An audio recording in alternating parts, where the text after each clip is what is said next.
మన్మోహన్ సింగ్ కు భారతరత్న ఇవ్వాలంటూ తెలంగాణ అసెంబ్లీ తీర్మానం ప్రవేశపెట్టింది.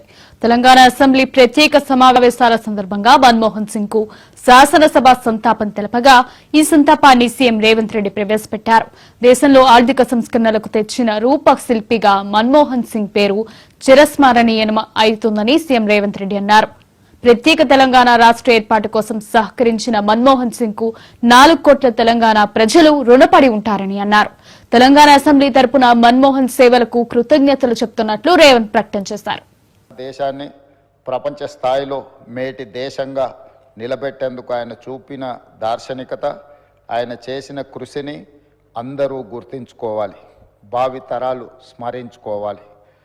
భారత మాజీ ప్రధాని డాక్టర్ మన్మోహన్ సింగ్ గారికి అత్యున్నత పురస్కారం భారత రత్నను ప్రదానం చేయాలని కేంద్ర ప్రభుత్వాన్ని కోరుతూ ఈ సభ తీర్మానం చేస్తుంది.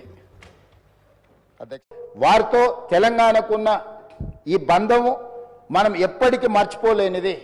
కాబట్టి ఈరోజు తమరి అనుమతితోటి ఫైనాన్షియల్ డిస్ట్రిక్ట్లో ఒక మంచి ప్లేస్లో డాక్టర్ మన్మోహన్ సింగ్ గారి విగ్రహావిష్కరణ చేసుకోవడం ద్వారా శాశ్వతంగా మనము వారి వర్ధంతులు, జయంతులు, వారి జ్ఞాపకాలు శాశ్వతంగా తెలంగాణ ప్రజల గుండెల్లో పదిలమై ఉండే విధంగా ఇంకేదైనా సలహా సూచనలు ఎవరైనా ఇచ్చినా కూడా ఒక మంచి ప్రాంతంలో మాజీ ప్రధానమంత్రి డాక్టర్ మన్మోహన్ సింగ్ గారి విగ్రహాన్ని ప్రజలందరూ గుర్తుపెట్టుకునే విధంగా, ప్రజలందరూ వారిని స్ఫూర్తి తీసుకునే విధంగా ఎక్కువగా ప్రజలు ఎక్కడైతే మమేకమవుతుంటారో, కలుస్తుంటారో ఆ ప్రాంతంలో డాక్టర్ మన్మోహన్ సింగ్ గారి విగ్రహం ఉంటే మనందరికీ స్ఫూర్తి నింపిన వాడవుతారు.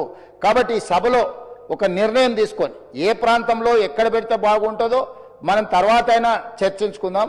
కాకపోతే తెలంగాణ గడ్డ మీద డాక్టర్ మన్మోహన్ సింగ్ గారి విగ్రహం పెట్టుకోవడం అనేది సముచితమైన నిర్ణయం అని నేను భావిస్తున్నా.